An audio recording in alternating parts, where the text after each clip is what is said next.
नमस्कार और the deep dive में आपका स्वागत है। आज हमारे पास जो स्रोत हैं वे हमें हमारे ही दिमाग के अंदर एक सफर पर ले जा रहे हैं। हम ये समझने की कोशिश करेंगे कि हमारे सिर में रखा ये सुपर कंप्यूटर आखिर चलता कैसे है और इसकी असली ताकत क्या है। हाँ, और सबसे बड़ा सवाल, क्या हम इसका पूरा इस्तेमाल कर रहे हैं? और देखिए, यही सवाल सबसे बड़ी गलतफहमी को जन्म देता है। हमारे स्रोत सीधे उसी पॉइंट पर आते हैं जिसके बारे में हम सबने सुना है, खासकर फिल्मों में, कि इंसान अपने दिमाग का सिर्फ 10% इस्तेमाल करता है। बिल्कुल। ये विचार सुनने में बहुत रोमांचक लगता है कि बाकी 90% में कोई छिपी हुई सुपर पावर है। हाँ, जैसे कोई सीक्रेट लेवल अनलॉक करना हो। पर क्या विज्ञान भी यही मानता है? आज की हमारी जो पड़ताल है वो इसी 10% वाले मिथक की सच्चाई जानने से शुरू होती है। तो चलिए इस ताले को खोलते हैं। क्या ये सच है कि हमारा 90% दिमाग बस खाली बैठा है? हाँ, ये विज्ञान के दुनिया के सबसे मशहूर मिथकों में से एक है। अच्छा, सच्चा ये है कि हम अपने पूरे मस्तिष्क का इस्तेमाल करते हैं। हाँ, ये जरूर है कि एक ही समय पर सारे हिस्से पूरी क्षमता से काम नहीं करते हैं। तो फिर कैसे काम करते हैं? इसे एक ऑर्केस्ट्रा की तरह समझिए।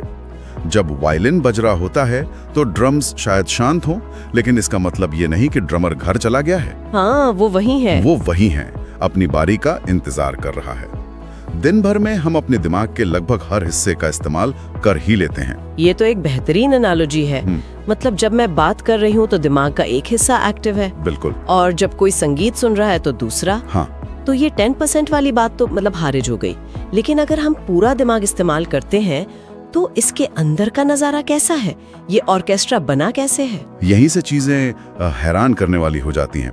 हमारे दिमाग में लगभग 86 अरब न्यूरॉन्स हैं। 86 अरब? हाँ, ये संख्या इतनी बड़ी है कि हमारी आकाशगंगा मिल्की वे में जितने तारे हैं ये लगभग उतना ही है।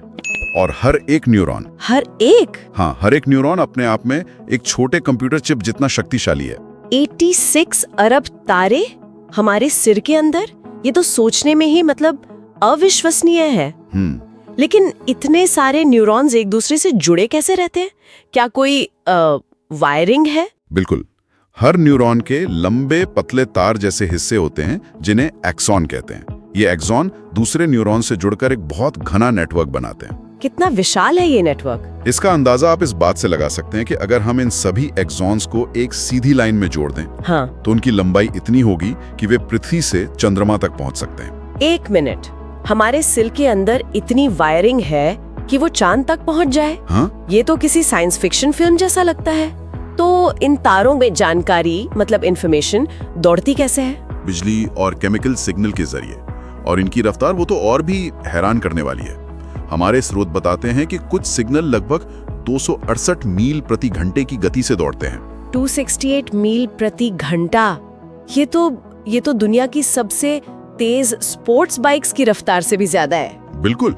इसका मतलब तो ये हुआ कि इससे पहले कि हम सोच भी पाएं कि हमारा हाथ किसी गर्म चीज पर पड़ा है, दिमाग तक सिग्नल पहुंच चुका होता है, फैसला ले चुका होता है और हाथ हटाने का कमांड वापस भी भेज चुका होता है। ठीक यही होता है, पलक झपकने से भी कम समय में। हाँ, और यही सुपरफास्ट प्रोसेसिंग हमें दुनिया में तुरंत प्रतिक्रिया करने की क्षमता देती है। लेकिन यहाँ एक और दिलचस्प बात है। क्या? जो इसे किसी भी इंसान के बनाए सुपर कंप्यूटर से अलग करती है, और वो है ऊर्जा की खपत। अच्छा। इतनी अविश्वसनीय प्रोसेसिंग पावर के बावजूद हमारा मस्तिष्क केवल एक 20 वॉट के बल्ब जितनी ऊर्जा का उपयोग करता है। बस 20 वॉट? दुनिया का कोई भी सुपर कंप्यूटर तो इतनी कम ऊर्जा में सोच भी नहीं सकता। ये तो विरोधाभास है। एक तरफ स्पोर्ट्स बाइक से भी तेज रफ्तार और दूसरी तरफ एक डिम बल्ब जितनी बिजली की खपत। लेकिन मैंने स्रोतों में ये भी पढ़ा है कि दिमाग हमारे शरीर के वजन का सिर्फ 2% है, पर शरीर की कुल ऊर्जा का 20% अकेले ही इस्तेमाल कर लेता है। ये कैसे संभव है? ये प्रकृति की इंजीनियरिंग का सबसे शानदार उदाहरण है। दिमाग अपने वजन के हिसाब से बहुत ज्यादा ऊर्जा खींचता है, क्योंकि ये 24/7 काम करता है। तब भी जब हम सो रहे होते हैं? हाँ, तब भी। ये शरीर का कंट्रोल सेंटर है। ये ऊर्जा सिर्फ सोचने में नहीं, बल्कि दिल की धड़कन से लेकर सांस लेने तक हर चीज को नियंत्रित करने में खर्च होती है। तो वजन में छोटा, लेकिन काम और ऊर्जा की खपत में सबसे बड़ा। बिल्कुल। और हमारे स्रोतों में एक और तथ्य था जो इसी से जुड़ा है कि हमारा दिमाग 1 सेकंड में इतनी ऊर्जा पैदा कर सकता है कि एक छोटा LED बल्ब जल जाए। हाँ, तो ये सिर्फ ऊर्जा लेता ही नहीं बल्कि पैदा भी करता है। कमाल है।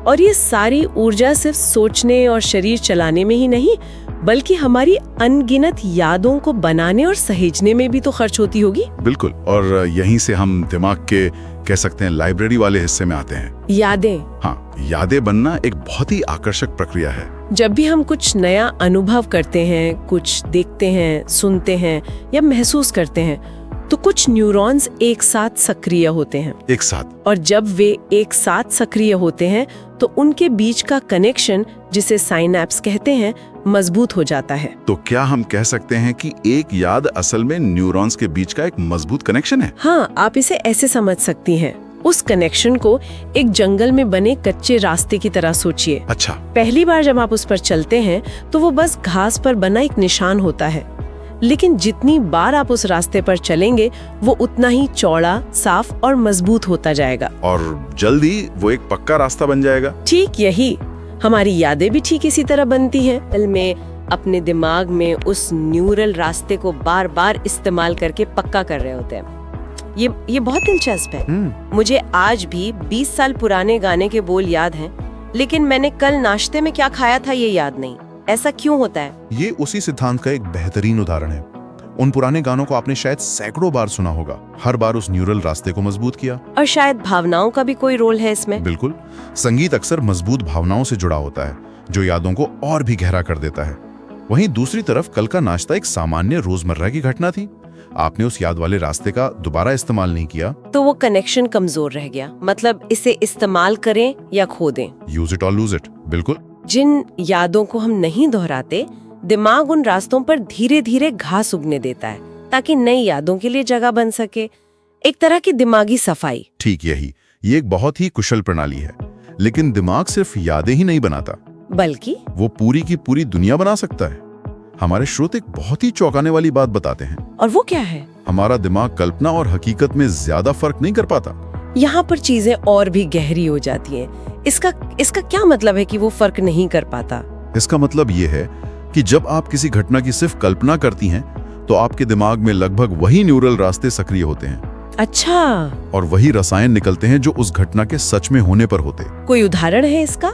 हाँ, अगर आप आंखें बंद करके ये कल्पना करें कि आप नींबू चूस रही हैं, तो आपके मुंह में पानी आ सकता है। हाँ, आता है। दिमाग के लिए वो अनुभव कुछ हद तक वास्तविक था।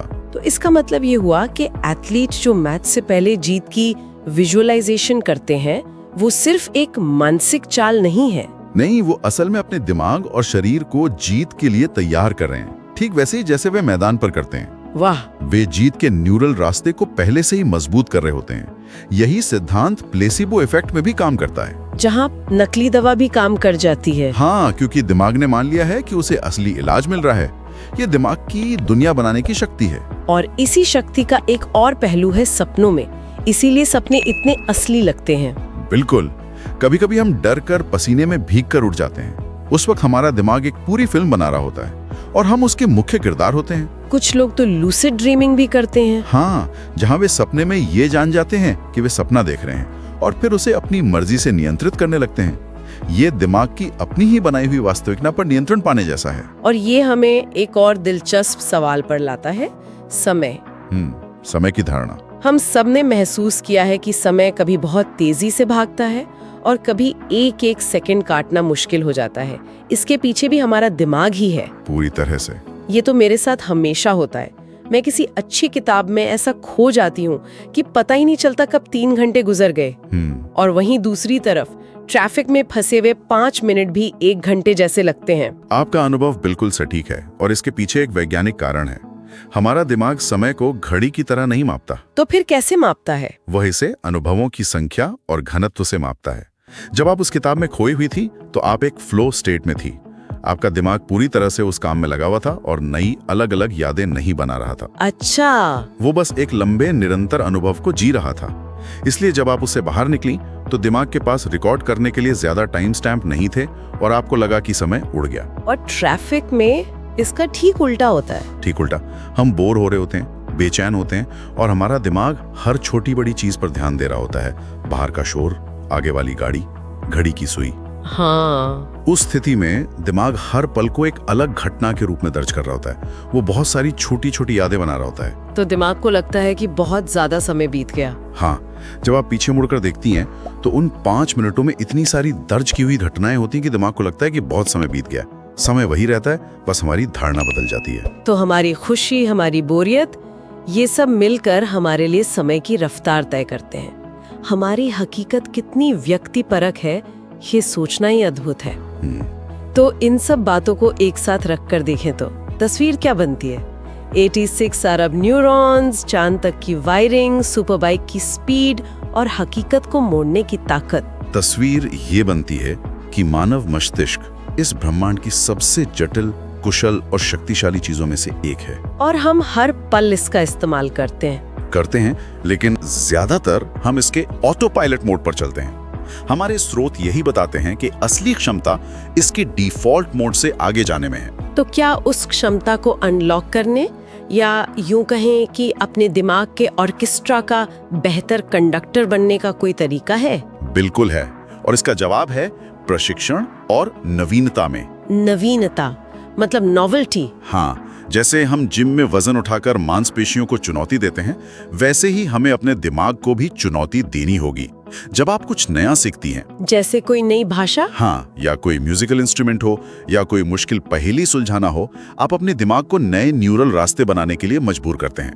आप उसे नए कनेक्शंस बनाने का व्यायाम करा रहे होते हैं। मतलब दिमाग को उसके कंफर्ट जोन से बाहर निकालना जरूरी है। बिल्कुल, सिर्फ वही काम करते रहना जो हम पहले से जानते हैं, उससे दिमाग मजबूत नहीं होगा। और इसमें ध्यान यानी मेडिटेशन भी एक बहुत शक्तिशाली उपकरण हो सकता है। वो कैसे? ये हमें अपने विचारों पर ध्यान देना सिखाता है, हमें ऑटो पायलट मोड से बाहर निकालकर ड्राइविंग सीट पर बैठाता है। रचनात्मक काम करना, नई जगहों पर घूमना, ये सब दिमाग के लिए नया इनपुट है जो उसे तेज और लचीला बनाए रखता है। हाँ, तो चलिए आज की इस गहरी पड़ताल के मुख्य बिंदुओं को एक बार फिर से देखते हैं। बिल्कुल। सबसे पहले और सबसे जरूरी कि हम अपने दिमाग का सिर्फ 10% इस्तेमाल करते हैं। ये एक मिथक है। हाँ, हम पूरा इस्तेमाल करते हैं, बस एक ऑर्केस्ट्रा की तरह, अलग अलग समय पर अलग अलग हिस्से। दूसरा, हमने दिमाग की अविश्वसनीय शक्ति और दक्षता को समझा। ये चांद तक फैली वायरिंग के साथ एक सुपर कंप्यूटर है जो एक स्पोर्ट्स बाइक से तेज चलता है, और वो भी सिर्फ एक 20 वॉट के बल्ब जितनी ऊर्जा में। सही। हमने ये भी सीखा कि यादें जंगल के रास्ते की तरह हैं, जितना ज्यादा इस्तेमाल करो उतनी पक्की होती हैं। और जिन्हें हम भूल जाते हैं वो असल में दिमाग का खुद को साफ रखने का तरीका है। यूज इट और लूज इट। और अंत में हमने यह जाना कि हमारा दिमाग हमारी हकीकत का निर्माता है। वह कल्पना को सच मान सकता है, और हमारी भावनाएं ही हमारे लिए समय की रफ्तार तय करती हैं। यह सब हमें एक ही निष्कर्ष पर लाता है, हमारे अंदर एक असाधारण शक्ति का स्रोत है, और इसे और बेहतर बनाना, इसकी सीमाओं को परखना हमारे ही हाथ में है। और इसी विचार के साथ मैं श्रोताओं के सोचने के लिए एक सवाल छोड़ना चाहूंगा जो सीधे हमारे आज के स्रोतों से जुड़ा है। अगर ये सच है कि हमारा मस्तिष्क कल्पना को वास्तविकता के रूप में ही अनुभव करता है, तो ऐसी कौन सी एक चीज है जिसकी कल्पना आज से ही शुरू की जा सकती है ताकि कोई अपनी अप्रयुक्त क्षमता के और करीब पहुंच सके?